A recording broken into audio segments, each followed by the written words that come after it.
దేవునికి అసాధ్యమంటూ ఏమైనా ఉన్నదా అంటే ఏదీ లేదు ఆయనకి. అందుకే ఆయన దేవుడు అయ్యాడు, మన మనుషులు అయ్యాం. ఆయనకు మనకు తేడా అదే. మనకు అన్నీ ఏం చేయగలమో, ఏం జరిగిద్దో ఏమో అపనమ్మకం. కానీ దేవాది దేవుడు నువ్వు నమ్మితే చాలు నీ జీవితంలో నేను కార్యం చేస్తా అన్నాడు మనం ఆరాధించే దేవుడు. గుర్తుంచుకోండి ప్రియమైన వారలారా. ఇక్కడ చూసినట్లయితే ఆయన చేసిన గొప్ప కార్యం ఏందయ్యా అంటే సముద్రముని ఏం చేశాడంట? ఎండిన భూమిగా పిల్ల కాలవన కాదు, పెద్ద కాలవన కాదు, పెద్ద సరస్సును కాదు, సముద్రాన్నే చేశాడా? నిజంగానే చేశాడా?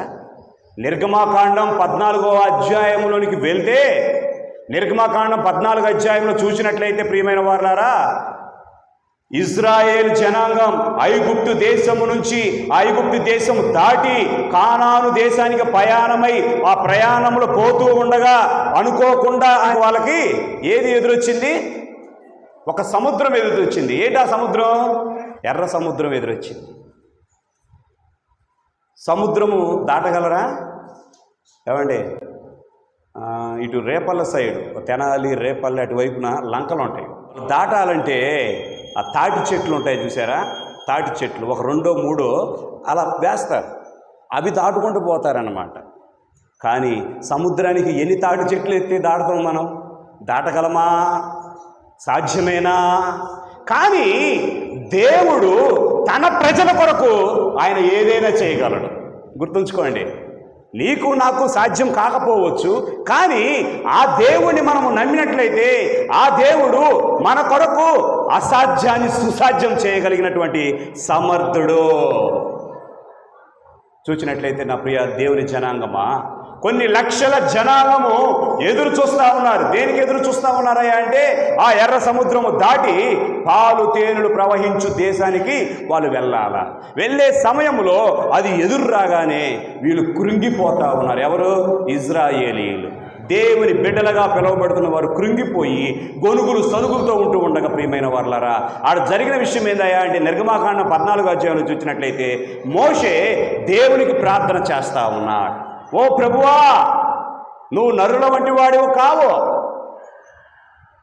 మనుషుల్లాగా నీకు అసాధ్యం అని చెప్పడానికి వీలు లేదు.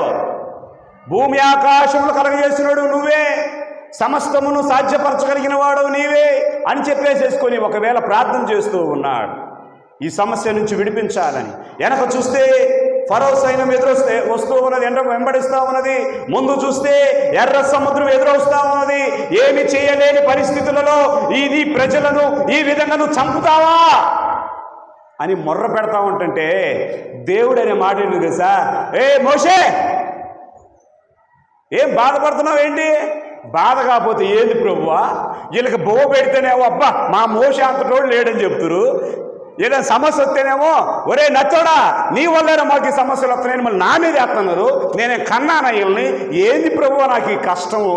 ఎంత బాధపడి ఉంటాడో, ఎంత కుమిలిపోయి ఉంటాడో, ఎంత ఏడ్చుంటాడో, ఎంత దుఃఖించుంటాడో, ఎన్నిసార్లు వాడు చేసిన పనులకి హృదయం నొచ్చుకొని ఉంటుందో. అవునా కాదా?